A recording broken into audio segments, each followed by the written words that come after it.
Donc je suis toujours sur le composant authentification et je vais remplacer le dernier state qui est géré par useState. Je vais le supprimer et le remplacer donc par useReducer. Donc le state qui me reste, il est où? Il est ici, c'est password plain. Donc ce state là, il sert à afficher le password. Donc là, je clique ici. Donc là, on voit que le password est affiché en clair. Et là, je clique ici. Le password est caché. Donc ça, si la personne a un doute, a fait ça et elle voit ce qu'elle a tapé. C'est pareil pour ici. Ça marche aussi pour la création de compte. Lorsque l'on a un doute, on clique dessus. Donc ça, c'est géré par ce state-là. Donc là, je vais le désactiver. Et donc maintenant, si je clique, voilà, il se passe rien. J'ai des erreurs. Donc ça, c'est bon. Donc je vais commencer par mettre à jour le state initial.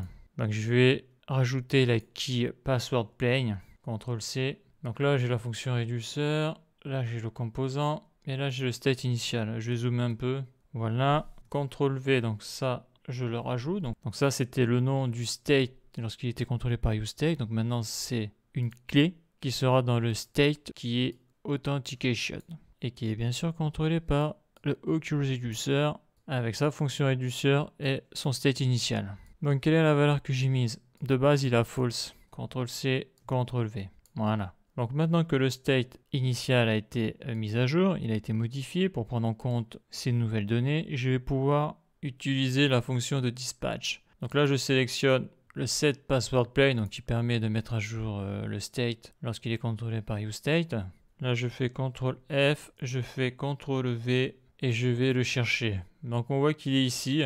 Pour gérer l'affichage en clair du password, donc lorsque je clique sur la case, ça lance un event et ça active le gestionnaire password plain handler. Donc ça je le désactive, donc on voit qu'à l'intérieur il y a un toggle. Donc ça on l'a vu dans une des vidéos précédentes, le toggle. Donc là je vais chercher ma fonction de dispatch. Elle est ici, CTRL C, CTRL V. Dedans il faut lui mettre l'objet de configuration.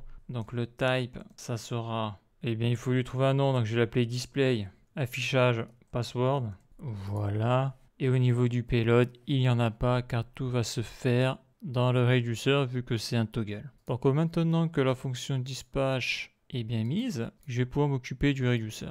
Donc là, je vais sur la fonction reducer.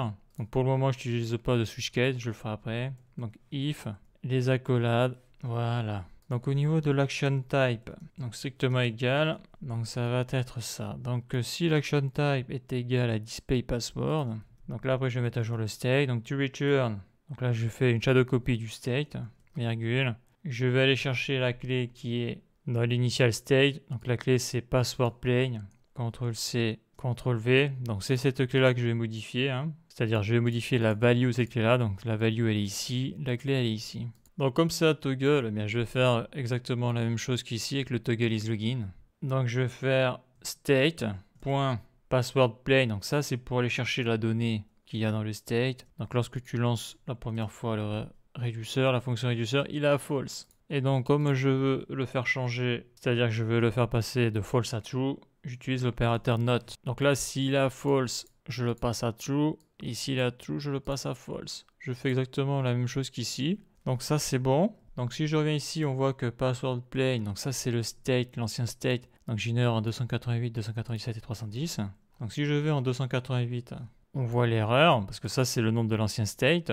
Donc là ce que je vais faire, j'y ai pas pensé dans la vidéo précédente, c'est que la variable password plain, je vais la recréer, CTRL C, CTRL V et voilà. Donc dans le state authentication, j'ai un objet avec des clés et des valeurs. Donc là, je viens de récupérer la key password plain.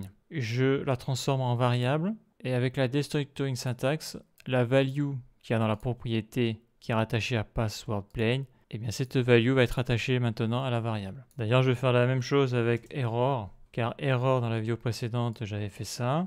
J'avais mis authentification.error, donc ça, j'en ai plus besoin. C'est vrai que j'y ai pas pensé, donc je vais laisser ça comme ça, là. Ça sera mieux. Et je vais le mettre ici avec la destructoring syntax error, donc je crée la variable et bien sûr je rattache la bonne value, la bonne valeur qui aura stockée dans le state ici. Voilà, donc ça c'est très pratique. D'ailleurs j'aurais pu faire la même chose avec error same password, car je vois qu'il n'y est pas là. Alors je fais CTRL C, voyons, je vois un truc vite fait là. Je descends, je descends, je descends, je descends, et je le vois pas. Alors attends, CTRL C, CTRL V, voilà, là ça sera peut-être un peu plus facile. Non, c'est marrant, c'est que j'ai mis là, je le trouve pas alors que je le trouve ici, c'est étrange. Donc voilà, donc oui. Voilà, il est ici. Ok, c'est compliqué, hein. Donc là, je vais faire la même chose, là. Je vais virer ça, là. Voilà, je vais contrôler si j'en ai pas oublié un. C'est bon, c'est bon. Voilà, error same password. Ok, ça empêche à la requête de partir. Et je vais le mettre là dans la deselectoring syntax ici. Je vais mettre là, CTRL V, virgule. Voilà, donc là tout est bon là. Donc c'est là où on voit que c'est encore plus intéressant lorsque tu passes de useState à useReducer. Tu n'as même pas besoin de modifier le nom des states que tu avais utilisé dans le programme. Il suffit juste de recréer la variable et y mettre la bonne value que l'on va chercher dans le state authentication. Ça c'est bon. Donc maintenant il faut contrôler si ça marche mon truc. Donc j'actualise. Si je me connecte, j'ai bien la modale d'erreur, ça c'est bon.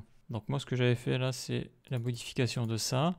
Donc là je clique ici, donc si je clique là, le mot de passe devrait s'afficher, donc on voit que le mot de passe s'affiche, hein. Donc on voit que là j'ai false, là j'ai password plain qui a false, là on voit l'action que je dispatch, display password, voilà, donc le type c'est ça, il n'y a pas de payload, et donc là qu'est-ce que l'on voit là? On voit que password plain est à true, le mot de passe est affiché, si je reclique dessus, on voit que le type, display password, et on voit qu'il est passé ici à false. Donc ça fonctionne. Si je fais ça, ça marche. Si je fais ça, ça marche. Bon, ben il y a tout qui marche. CTRL C, CTRL V, créer un compte, se connecter. Voilà, il y a tout qui fonctionne. Donc avant de finir cette vidéo, je vais nettoyer le code, car tout est opérationnel. Il me restera juste à mettre le switch case ici. Donc ça, ce state là, je le vire. Quoi, le commentaire, ce que j'avais mis en commentaire. Donc ça aussi, j'ai envie de dire, tous ces states, je les supprime. Donc ces states que j'avais désactivés, ne servent plus à rien. Voilà, ça, je le supprime aussi. C'était valide ça quand c'était utilisé avec useState. Ça, plus besoin aussi. Ça, je vire. Ça, je supprime aussi. Je descends, c'est bon. Ça, je supprime. Donc ça, c'est des commentaires. Ça, je supprime. Je descends. Il y a pas mal de trucs quand même, hein. Ça, c'était aussi avant. Je supprime. Ça aussi, je supprime. Voilà, tout est bon. Je fais un majaltef. Est-ce que ça fonctionne toujours? Ça marche toujours. Donc voilà pour cette vidéo. Dans le prochain épisode, je vais quand même faire la modification pour transformer ça et le mettre dans un switch case.